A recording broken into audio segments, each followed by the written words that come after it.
Hi friends, இன்னைக்கு ஜூலை 27ஆம் தேதி அப்துல் கலாமின் நினைவு நாள்.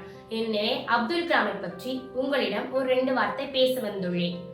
அன்னை தமிழுக்கும் இந்த காணொலியை காணும் அவையோர் அனைவருக்கும் என் முதற்கண் வணக்கத்தை தெரிவித்துக் கொண்டு எனது உரையை தொடங்குகிறேன்.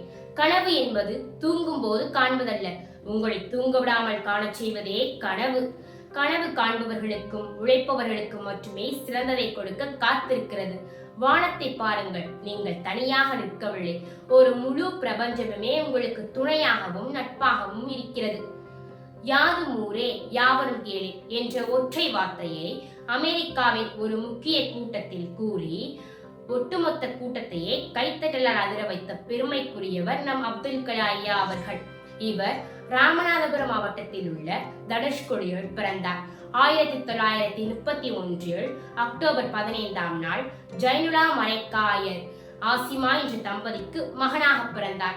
1963 இவர் விண்வெளி ஆராய்ச்சி கழகத்தில் சேர்ந்தார்.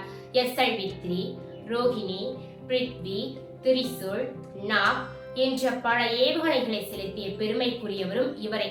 இத்துடன் என் உரையை முடித்துக் கொள்கிறேன். நன்றி, வணக்கம்.